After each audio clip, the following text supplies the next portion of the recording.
How do I? Well, I'm glad that he has an undisputed UFC welterweight championship belt at home, and I'm glad that he's married to the game. And we'll see what Shavkat Rakhmonov has for him in October. Okay, Belal versus Shavkat in October. There's your breaking news. Belal versus Shavkat. But Belal, he's a fake champ. He's a fake. He finally has an opponent. But it seems, according to Belal, it seems like he asked for that fight. I mean, how many people are really asking for Shavkat to fight against him? You know, him being undefeated, obviously. We know that he's good, but how good is he really? No, it's a tremendous fight. I guess rightfully so, that's the fight to make, because Shavkat's a new face, a newer face, a guy that's 18-0, 18 finishes, and has really done the work that you need him to do with the opponents that you put in front of him. That fight makes sense. It is what it is. We've been waiting just for an announcement, just so we can get some movement in that welterweight division, and now it seems like we're finally gonna be able to get some clarity. As I've mentioned before, I got my eye on him. Either one of them, I got my eye on them, because at some point, either one's gonna have to come have a conversation with me. It's finally here. Belal Mohammad versus Shavkat Rakhmonov is official. The dark horse against the undefeated beast. Eager fans prepare to see a drama-filled showdown that has the potential to upset the entire welterweight division. Meanwhile, Chael Sonnen had also spoken up previously, saying a fight between Shavkat Rakhmonov and Belal Mohammad makes sense only. The outspoken commentator and former title challenger pointed out how both guys have been shunned by top challengers and are on unstoppable momentum. Chael pointed out this is the type of high-risk reward bout that the division requires. Clash between the most shunned and deadliest. There's a very meaningful thing here. I don't think that Rakhmonov or Kamaru Usman should come off this idea. I don't think they're going to fight each other. I think one of them is going to get the Muhammad fight.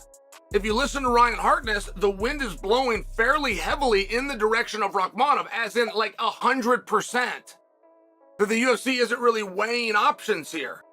They want Rakhmonov. If you listen to Rakhmonov, he claims that he was offered Mohammed, but he claimed this in a very light way, like he set it down partway through an interview. Each of the fighters has been out of the UFC limelight for some time, but Belal Mohammad offered his take on the hiatus. He feels the UFC has not given him much of an opportunity because he remains true to himself and his own style of fighting, shunning the edgy or flashy personality necessary to attract attention or viewership. Belal underscored that he's concentrated on work and performance in the cage and not playing the hype game, something that he believes has kept him off the radar screen even when he's been working hard and dedicating himself. I think there's many routes you could go once you get into the UFC, right? Because it's like, how many followers does this guy got? Obviously, it's an entertainment business. It's about getting people to buy in. But for myself, it was always like, I'm not gonna sell myself. I'm not gonna sell my soul. So I'm not gonna be this character or get outlandish or say the dumbest stuff to people because it's fake. And you see guys that will go the fake route, like a Kobe Covington, and they'll say and disrespect people's families and things like that. But we're in that day and age now where that's what people want to see. Golden age, where that's what people navigate to. Like, the most popular people are the ones that say the dumb stuff or are racist or are crazy like that. But for myself, being religious, being Muslim, it's like I look up to guys like Habib. I look up to guys like GSP yourself, who never got out of character, right? They're always the same person, and they let their fighting do the talking for them, let their winning do the talking for them. But I just think we're in a new era now where you gotta have that, you know, that dark side to yourself. Because, you know, you got guys like Sean Strickland who will say the dumbest stuff and they'll have 5 million followers. Or people are waiting for that viral moment where you even see guys, reporters will bait you with a question to try to get you to say something just to get a headline or just to get something that'll go something. And you could talk for an hour about something, but they'll get one little quote you say and they'll try to make something of it just because we're in the viral age where you have to say something to go viral. For Shavkat Rakhmonov, Chael had this to say about his prolonged absence from the UFC limelight and how it basically boils down to insufficient marketing and hype. Notwithstanding his perfect record and undisputed abilities, Shavkat has not been pushed hard by the promotion or promoted as a mainstream superstar. Sonnen noted that without the flashy ego or high-profile matchups, strikers like Shavkat tend to remain under the radar even when they're quietly dismantling opponents and rising through the ranks quickly. And I know Rakhmonov. I am friends with Rakhmonov's manager, who has heard me say, I don't know if it's his first name, last name, or nickname. And he actually sent me a text letting me know. I just can't remember what the answer was. I can't remember what he said, but he actually let me know. And my message to him that was bigger is, your client is undefeated. He is 15-0. He has knocked out 8 guys and he has submitted 7.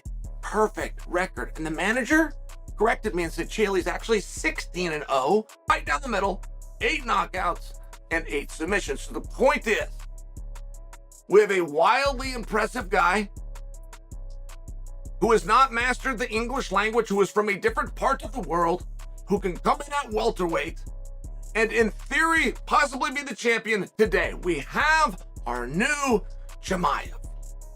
Fine.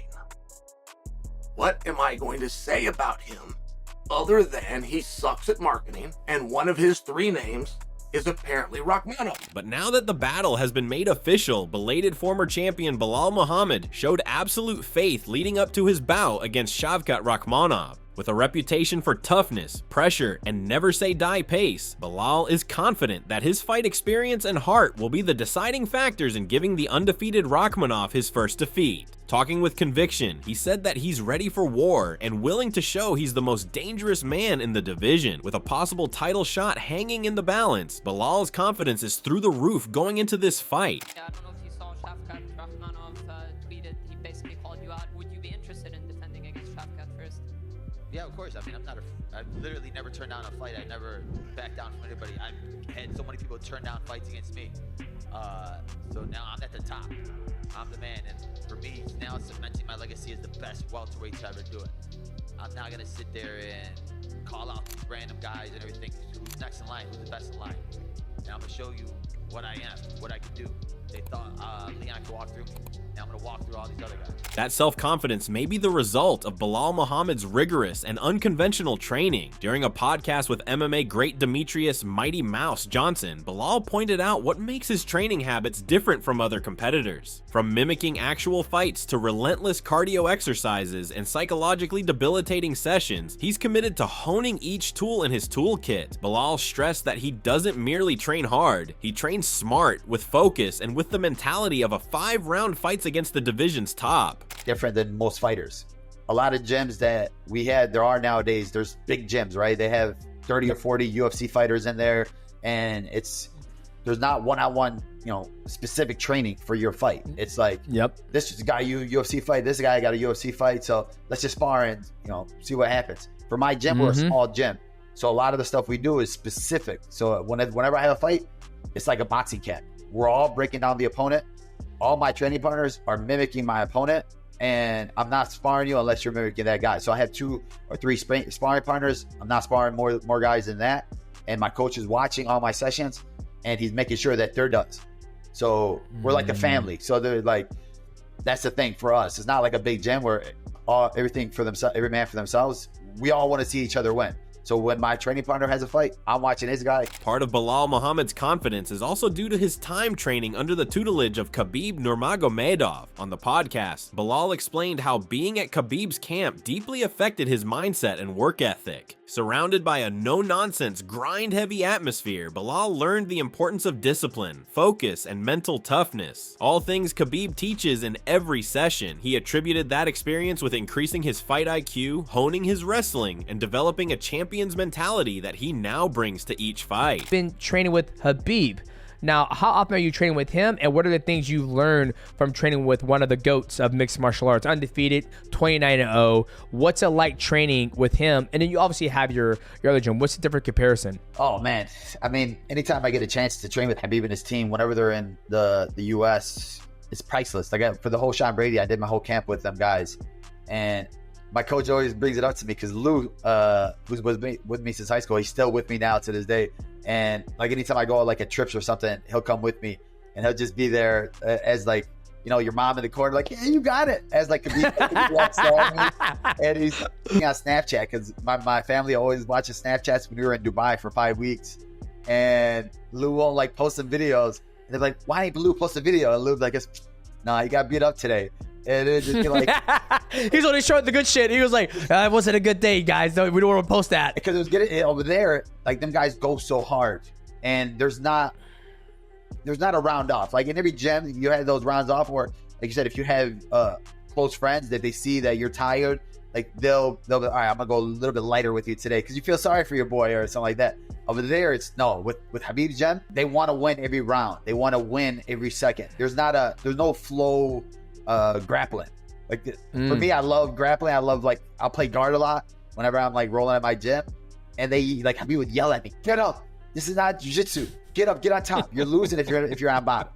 And like there'll be rounds where like I'm on bottom, and they're held me down for the whole round, and like for myself, I'm like, "What the heck?" And then he said, "Brother, you got to get up." Like they're not trying to give you a chance to scramble or give you a chance to this. Like you lost that 5 minutes. So if it happens in a fight, you're gonna get held down. But that whole camp was just so hard because it was we were like we'd do like light sparring, then hard wrestling, hard grappling. After it, Khabib would be like, get in the cage with him, and whenever you go with him, it's just like it's kind of like embarrassing. It's not even like humbling because he just kills you, and it's to the point where like he's on top of me and he's about to give me a Kimura, and he's like ordering coffee to his boy outside of the cage, and and I'm looking at myself like, bro, I'm gonna be fighting for a title soon, and this guy's like ordering drinks as he's like, but it makes you think that it keeps me in that mindset of I still have a lot to learn, right? I still have a lot to work on. Later, Belal also dissected his fight strategy, describing how his mentality and preparation have been crucial in his recent success. He described how every camp is specifically for the opponent, breaking them mentally and physically over 5 rounds. This measured, high IQ approach has assisted in his domination over top contenders and staying ahead of the game within the cage. Belal attributes this strategy as the key to his advantage, not merely in technical skill, but in fight IQ and versatility. We have a system to everything. Whenever I have an opponent, it's a strategy. So like even how you said, we're breaking down Leon Edwards, we're like, he's not good to get with pressure. You got him on the back foot, get out of his kicking range. We're going to break him. We're going to fold him. But I fought guys like Damian Maia where we're just going to have to defend the takedown. We can't let him take our back. Then I fought guys like Wonder Boy, same style, where I'm like, I'm not going to kickbox Wonder Boy. So I think my lead up and my build up in the UFC, even though it was a long road, it helped me so much because I fought so many different styles. I fought the striker, I fought the grappler, I fought the knockout artist. I've been knocked out and I had to rematch that guy. Fighting a rematch after somebody that knocked you out before, it's this mental hurdle you go over, right? Because you're thinking about, man, does he have my number? Does he not? People don't know how hard it is. But I went through all of that, and then finally I got my shot. Throughout the podcast, Mighty Mouse also had some valuable nuggets of his own to impart on fight preparation. He discussed the value of timing, flexibility, and keeping your cool under fire. The tactics that saw him remain at the top for so many years. Demetrius explained how mastering rhythm and constructing managed mayhem had the potential to give any fighter a strategic advantage. Understand, he goes, your greatest asset is to move and transition between martial arts without getting hit.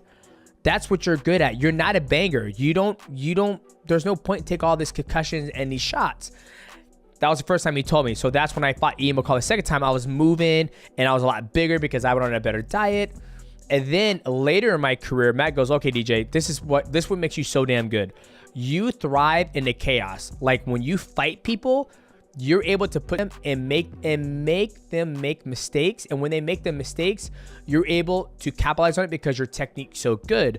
So now when I fought Adriano the second time, I would throw a body kick. He will catch it, take me down. I'm on my back, I'm fighting. Then eventually, after doing the same, fighting him for 4 rounds, I caught him slipping. And when he slipped, that's when I got the knockout. When I fought Rodtang, I just pressure him. Eventually, he's going to open up. I get him. And that's how, so when you say Gilbert Burns, he just goes, fuck it, we're just gonna, you look at him, he's like, he's just fighting. There's no set game plan. The game plan, but there's also a little bit of it. I think it's 60-40, where it's like, okay, 60% is gonna be just fucking fighting. But hey, remember, 40% is, remember what he does, remember these tendencies. So try to play in those tendencies, but you're playing in tendencies, so hopefully he overextends himself and then you can catch him. Is it harder for you to... Nonetheless, Shavkat Rakhmonov is no slouch. Literally or figuratively, one of the earliest prominent voices in praise of him was no less than Joe Rogan, who dubbed Shavkat a future champion in the early days of his UFC ascendancy. Sporting a perfect 100% finish rate and a laid-back, calculated killing mentality, Shavkat has bullied each and every opponent put in his way. The kudos by Rogan only fueled the hype, and to date, Rakhmonov has justified each statement, making this fight even more electrifying with Belal. Shavkat Rakhmonov. Okay. I've been paying a lot of attention to his fights lately.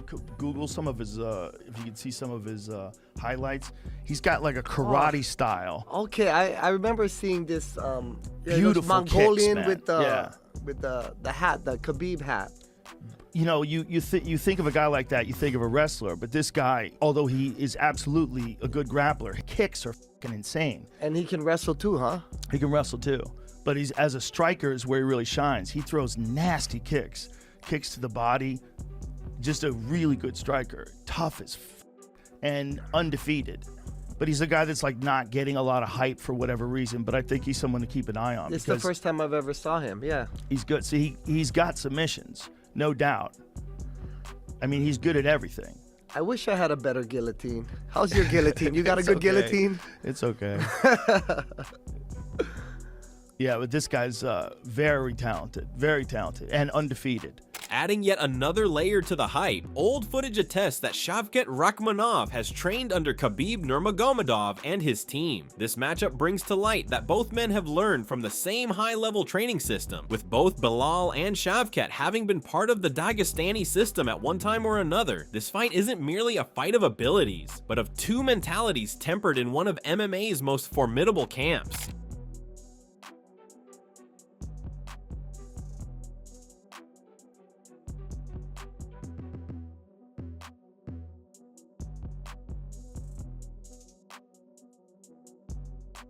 Shavkat Rakhmonov has also had a good relationship with Daniel Cormier, causing speculation among fans that DC is possibly having some influence over him during his camp. With Cormier's extensive experience as a previous two-division title holder and top-level tactician, his guidance could be a new element to bring to Shavkat's already versatile skill set. I've been there before, Kazakhstan. I wrestled there. It's a great country. But I got first place.